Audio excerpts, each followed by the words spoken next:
Good evening from London. Supermarket inflation in the UK has soared towards 15%, driving up the average bill by £682 per year. Grocery prices were 14.7% higher than a year ago in October, Counterworld panel reports, as shoppers continue to be hit by rising costs. That's the highest reading on record and means shoppers would face paying an extra £682 per year if they didn't trade down to cheaper items or simply not buy as much. Primark owner Associated British Foods saw inflationary costs leap by £1 billion this year alone as it weathers highly volatile economic conditions and hopes to retain shoppers with its low prices. The fashion and food business, ABF, said it had encountered the most challenging economic conditions for many years, with sharply rising and broadly based inflation, plus highly volatile input costs and exchange rates.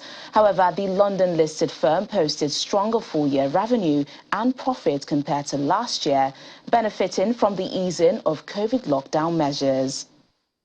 Developing countries need to work with investors, rich countries and development banks to secure $1 trillion a year in external financing for climate action by the end of the decade and to match that with their own funds. Well, that's according to a report released ahead of talks on climate change finance at the COP27 summit in Egypt. The report, commissioned by the current and previous climate summit hosts, Egypt and Britain, says funding is required to cut emissions, boost resilience, deal with damage from climate change, and restore nature and land.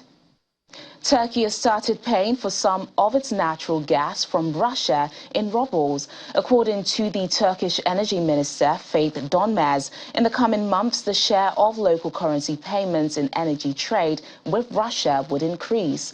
Russia, hit by Western sanctions over its invasion of Ukraine, is increasingly asking buyers of its energy to pay in rubles to help bolster its currency.